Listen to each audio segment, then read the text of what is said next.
दोस्तों, भारत सरकार इस समय एक ऐसा बिल लेकर आने वाली है, जिसके बिल आने से पहले ही हमारा पूरा विपक्ष, एनजीओ और जो धार्मिक कन्वर्जन में लिप्त लोग हैं, जिन्होंने अपने समूह बना लिए हैं, वो इवन अमेरिका तक और चाइना सब बेकरार हैं, बहुत परेशान होने शुरू हो गए हैं। इतने परेशान हो रहे हैं कि हमारे देश में जो हमारे राहुल गांधी हैं, विपक्ष के नेता हैं, वो विपक्ष के और नेताओं को साथ लेकर धरना प्रदर्शन कर रहे हैं। पार्लियामेंट के बाहर भी लोगों को भड़का रहे हैं और धरने से दे रहे हैं दोस्तों। आखिर ऐसा क्या करने जा रही है भारत सरकार, जिससे ये विपक्ष के लोग इतना परेशान हैं? सरकार सीधे-सीधे फॉरेन रेगुलेटरी जो बिल है, यानी कि फॉरेन कंट्रीब्यूशन रेगुलेशन एक्ट के तहत जो अमेंडमेंट लेकर आ रही है, उसको लेकर ये लोग परेशान हैं दोस्तों। जबकि इंटरेस्टिंग बात ये है कि 1976 में इंदिरा गांधी, जो उस समय प्रधानमंत्री थी, उन्होंने ही ये कानून बनाया था। क्योंकि उस समय उनको ऐसा लग रहा था कि भारत में विदेशी ताकतें इस फॉरेन कंट्रीब्यूशन यानी कि एनजीओ को जो पैसे दे रही हैं, उसके तहत देश में बहुत सी अशांति पैदा कर रही हैं, उत्पन्न कर रही हैं, जो कि सरकारों के खिलाफ कार्य कर रहे हैं दोस्तों। इसी कड़ी को आगे बढ़ाते हुए डॉक्टर मनमोहन सिंह ने भी अपने समय में इस कानून में कुछ परिवर्तन किए, कुछ अमेंडमेंट किए और 2020 में दोस्तों मोदी सरकार ने भी इसके अंदर अमेंडमेंट किए। पर उस समय इतना हो हल्ला नहीं मचा, जो कि इस बार मच रहा है। अब जो ये बिल लेकर आ रहे हैं दोस्तों, अमेंडमेंट बिल लेकर आ रहे हैं, उसको लेके हमारे देश में एक अलग किस्म की हवा बनाई जा रही है। सरकार अपना पक्ष रख रही है कि सरकार का कोई ऐसा इरादा नहीं है, कोई किसी के साथ गलत नहीं होने जा रहा है। सरकार सिर्फ देश में जो बाहर से पैसा आ रहा है, उसको रेगुलेट करना चाहती है, उस पे जो अपनी निगाह रखना चाहती है और ये जानना चाहती है कि जो पैसा जिस पर्पज़ के लिए आ रहा है, वो उस पर्पज़ के लिए खर्च होना चाहिए। मुद्दा दोस्तों यहीं पे है, क्योंकि जो पैसा भारत में आता है, ये एनजीओ के थ्रू मार्फत आता है। एनजीओ उस पैसे से दोस्तों, जिस पर्पज के लिए वो पैसा आता है, पर्टिकुलर उसके लिए खर्च नहीं करते हैं। वो अलग अलग कार्यों के लिए खर्च करते हैं और कई बार ऐसा पाया भी गया है कि जो ये एनजीओ हैं, ये देश में दंगा भड़काने वाली गतिविधियां, आंदोलनों में पैसा लगाते हैं, सरकार को डिस्टर्ब करने में लगाते हैं। सरकार की अच्छी अच्छी परियोजनाओं को रोकने के लिए भी इस पैसे को झोंका जाता है दोस्तों। उसमें बहुत से दलाल पत्रकारों को भी जोड़ा जाता है और इसके अलावा दोस्तों बहुत से ऐसे एनजीओ हैं जो नेताओं तक को खरीदते हैं। नेता उनके लिए ही धरने प्रदर्शन करते हैं, उनको बचाने के लिए ही आगे आते हैं। इसके ऊपर देश का क्या इम्पैक्ट पड़ेगा, उनको इन सारी बातों से कुछ भी लेना देना नहीं होता दोस्तों। सरकार दोस्तों इसके लिए जो बिल लेके आ रही है, फॉरेन कंट्रीब्यूशन रेगुलेशन एक्ट जो लेकर आ रही है सरकार दोस्तों, उसके तहत अब जो भी एनजीओ फॉरेन से फंडिंग मंगवा रहे हैं या फॉरेन से पैसा चाहते हैं, उनको एक अपनी रजिस्ट्रेशन करवानी होगी, जिससे कि सरकार को पता रहे किस एनजीओ को फॉरेन से फंडिंग आ रही है। और वो पर्टिकुलर उनको जो अकाउंट है अपने एक एसबीआई में खाता खोलना होगा, ताकि सरकार उस पैसे पे निगाह रख सके कि जितना ये कह रहे हैं उतना पैसा आ रहा है कि नहीं आ रहा है। दूसरे दोस्तों, सरकार ने जो बिल में चेंज करने वाली है कि जो पैसा आ रहा है दोस्तों, वो उसी पर्पज के लिए खर्च किया जाएगा, ना कि किसी अदर पर्पज के लिए खर्च किया जाएगा। क्योंकि सरकार को भी ऐसा अंदेशा है कि इस पैसे को अलग पर्पज यानी कि देश में के आर्थिक विकास को रोकने के लिए खर्च किया जाता है। देश की अच्छी अच्छी परियोजनाएं, जिससे कि लोगों को आगे चल के फायदा होना होता है, उसको रोकने का कार्य किया जाता है दोस्तों।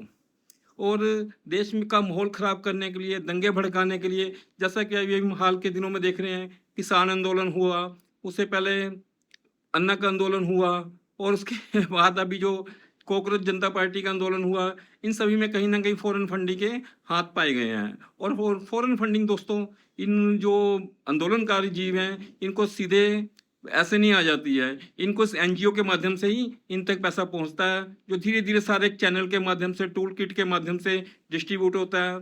पत्रकारों के पास जाता है कुछ पैसा, कुछ और एनजीओ हैं जो कि आगे छोटे एनजीओ को भी पैसा दे देते हैं उसमें। तो इसको रोकने के लिए सरकार ये कानून लेकर आ रही है दोस्तों। दूसरा तीसरा सर दोस्तों, जैसे मैंने बताया आपको, जो एनजीओ हैं, ये आगे ये पैसे को और डिस्ट्रीब्यूट डायरेक्ट करेंगे, ना कि छोटे एनजीओ को पैसा देंगे। क्योंकि यहाँ पर भी उनका पर्पज खत्म हो जाता है कि ये हमने पैसा आया था हमारे पास, हमने इन एनजीओ को दिया जो कि आगे खर्च कर रहे हैं। वो ऐसा भी नहीं कर सकते क्योंकि वो पैसा उनका अपना नहीं है जो कि अपनी मर्जी से वो किसी को भी दे सके। पैसा एनजीओ में आया है, उनको उसी पर्पज के लिए खर्च करना होगा। सरकार ने ये कंपलसरी कर दिया, वो किसी आगे छोटे एनजीओ को पैसा नहीं दे सकते ताकि उनके ऊपर कोई लिपापोती हो सके, क्योंकि छोटे एनजीओ सरकार के पास रजिस्टर्ड नहीं होंगे। जो एनजीओ रजिस्टर्ड है उन्होंने तो सिर्फ इतना सी कह दिया कि हमने पैसा छोटे एनजीओ को दे दिया, और वो दूसरे जो एनजीओ हैं वो सरकार के पास रजिस्टर्ड नहीं है, इसलिए सरकार को कुछ नहीं पता लगेगा कि ये पैसा उन्होंने किस पर्पज के लिए खर्च किया। दोस्तों वैसे तो यहाँ पर भारत में 16,000 एनजीओ जो हैं जो फॉरेन से फंडिंग मंगवाते हैं दोस्तों, और 22,000 करोड़ रुपया जो कि है फॉरेन से जो कि बताया जाता है कि इतना पैसा आ रहा है एनजीओ के पास। और ये संख्या ज़्यादा कम भी हो सकती है क्योंकि सरकार के पास अभी कुछ एक्यूरेट डाटा नहीं है इसमें कि कितना पैसा आ रहा है। उसी डाटे को जानने के लिए कितना फंडिंग आ रही सरकार की निगाह में रहे, इसलिए बिल को लाया जा रहा है दोस्तों दूसरा सरकार ये कंपलसरी कर रही है कि एनजीओ को अपने हर साल रजिस्ट्रेशन कराना होगा, पंजीकृत कराना होगा अपने आप को, अपने एनजीओ को जो फॉरेन से फंडिंग ले रहे हैं। और अगर वो ऐसा करने में फेल होते हैं तो वो जो जिस भी पैसे से उन्होंने यहाँ पे इंडिया में कोई भी चीज़ बनाई है, बिल्डिंग बनाई है, कुछ भी बनाई है, वो सारी प्रॉपर्टी एक सरकार के पास चली जाएगी। सरकार उस प्रॉपर्टी को आगे सरकारी कार्यों के लिए इस्तेमाल कर सकती होगी। और कोई भी एनजीओ ऐसा भी नहीं कर सकता कि आज उसने एनजीओ खोला है और उसने प्रॉपर्टी बनाई है, सब कुछ किया है, बाद में क्या जी मैं तो एनजीओ काम नहीं कर रहा हूँ, अब मेरी कोई टाटा बाय बाय, जो मैंने बना लिया सब कुछ मेरा हो गया। ऐसा भी नहीं कर पाएगा वो, और उसको सीधे सीधे दोस्तों वो प्रॉपर्टी भी सरकार के पास चली जाएगी अगर वो एनजीओ नहीं चलाता उसके बाद भी। तो इन सारे बिल को लेकर दोस्तों ये लोग बवाल काट रहे हैं। इनको परेशानी सी बात की है कि जो पैसा आया उसको जिस पर्पज के लिए आया उस पर्पज के लिए खर्च करना पड़ेगा। इंटरेस्टिंग बात ये है सरकार ने कंपलसरी कर दिया कि जितना भी पैसा आ रहा है सिर्फ और सिर्फ 20% ही एडमिनिस्ट्रेशन के जो चार्जेज हैं, यानी कि जो सैलरी वगैरह है, किराया वगैरह है, उसमें खर्च किया जा सकता है। 80% पैसा जिस पर्पज के लिए आया है उस पर्पज के लिए खर्च करना पड़ेगा।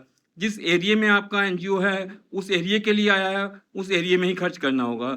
ये नहीं कि आप पंजाब में बैठ के बंगाल में वो पैसा खर्च कर देंगे, ऐसा नहीं हो पाएगा आपके साथ।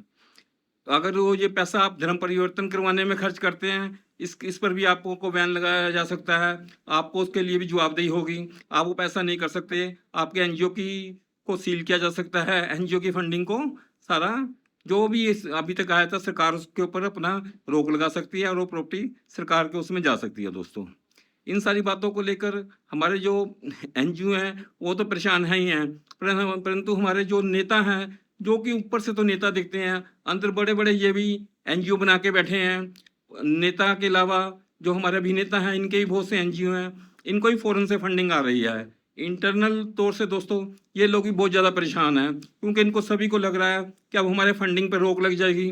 सरकार को पता होगा कौन सा लीडर कितने पैसे ले रहा है और कहाँ खर्च कर रहा है। दोस्तों फंडिंग तो लेते हैं और फंडिंग लेकर खर्च ये अपने निजी स्वार्थों के लिए भी करते हैं, अपनी पार्टी को मजबूत करने के लिए खर्च करते हैं और दिखाते हैं कि गरीबों के लिए जो फंडिंग आई थी हमने वहाँ पर खर्च कर दी। अलग किस्म के इन्होंने ऑर्गेनाइजेशन बनाई होती है जहाँ जिसके माध्यम से ये लोग फंडिंग ले रहे होते हैं। दोस्तों सरकार इन्हीं सही चीज़ों के ऊपर रोक लगाना चाह रही है जिसके लिए लेके ये विपक्ष हाय तौबा मचा रहा है। दोस्तों विपक्ष का हाय तौबा मचाना का जो भेद है बेसिकली देश के साथ वाली बात नहीं है, देश के खिलाफ वाली बात है।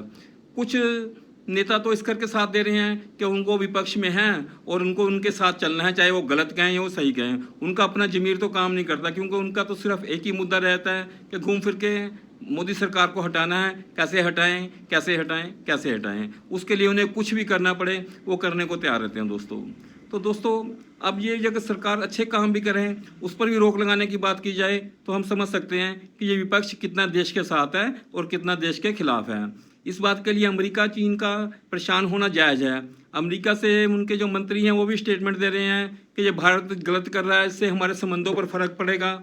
लेकिन दोस्तों जब देखा उसने भारत के इरादे मजबूत हैं, कुछ नहीं बन पा रहा, तो अमेरिका से दोबारा स्टेटमेंट आ रही है कि सिर्फ इंडिया ही नहीं, उन्होंने इंडिया का बिना नाम लिए ही कहा कि अब अमेरिका जो भी पैसा देता रहा एनजीओ को वो एनजीओ को नहीं देगा, वो वहाँ की सरकारों को देगा ताकि सरकारों के साथ सीधी जवाबदेही हो, पता लगेगा पैसा किस पर्पज के लिए आया था और कहाँ खर्च हो। दोस्तों अभी उनके इतना अनाउंस करने के साथ ही हमारे देश में जो हमारे विपक्ष के नेता राहुल गांधी हैं और जो भी धर्म परिवर्तन कराने में लिप्त संस्थाएं जुड़ी हुई हैं, वो सभी की हवाइयाँ उड़नी शुरू हो गई, क्योंकि उनको लगा कि उनके हाथों से तो बहुत ही बड़ा जो खजाना उनको मिल रहा था वो हाथों से निकल गया।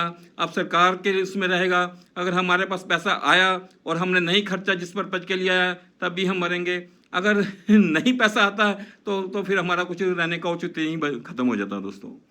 तो दोस्तों इस सारी चीज़ों के लिए देश में जो है FCRA का विरोध किया जा रहा है, और ये देशवासियों के लिए अच्छी बात है कि सरकार जो पुराने कानून थे जिसकी आड़ में बैठ के ये नेतागण, अभिनेतागण और बड़ी बड़े लीडर्स के सहयोगी फायदा उठा रहे थे, धर्म परिवर्तन करवा रहे थे, वो सारी चीज़ों पर रोक लगेगी दोस्तों। मिलते हैं दोस्तों अगली वीडियो में। आप भी अपने सुझाव इस वीडियो के बारे में दे सकते हैं। तब तक के लिए नमस्कार, जय हिंद।